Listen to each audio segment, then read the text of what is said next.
Hello, what's up guys?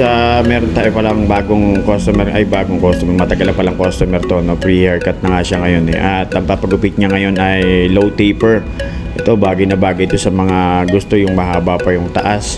At ito mga pala, ganito pala ako mag-umpisa ng low taper.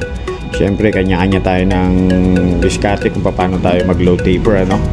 Sa akin kasi ginagawa ko, nilalagyan ko siya ng guidelines, no? Naglalagay ako ng pattern bago ko siya sinusundan ng pinaling yung wall, no? Yun to, para mas malinis, mas malinaw, mas maganda yung pagka-taper niya, no?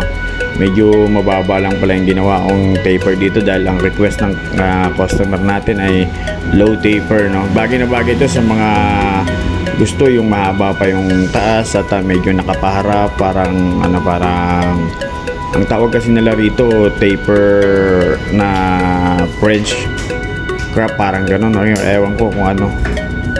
Pero basta bahala na, basta ito taper lang to. Ang tawag ko rito low taper eh. Kanya-kanya naman tayo na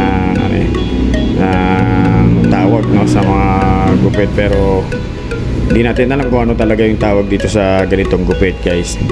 Ayan, panoorin nyo na lang kung paano ko ginagawa.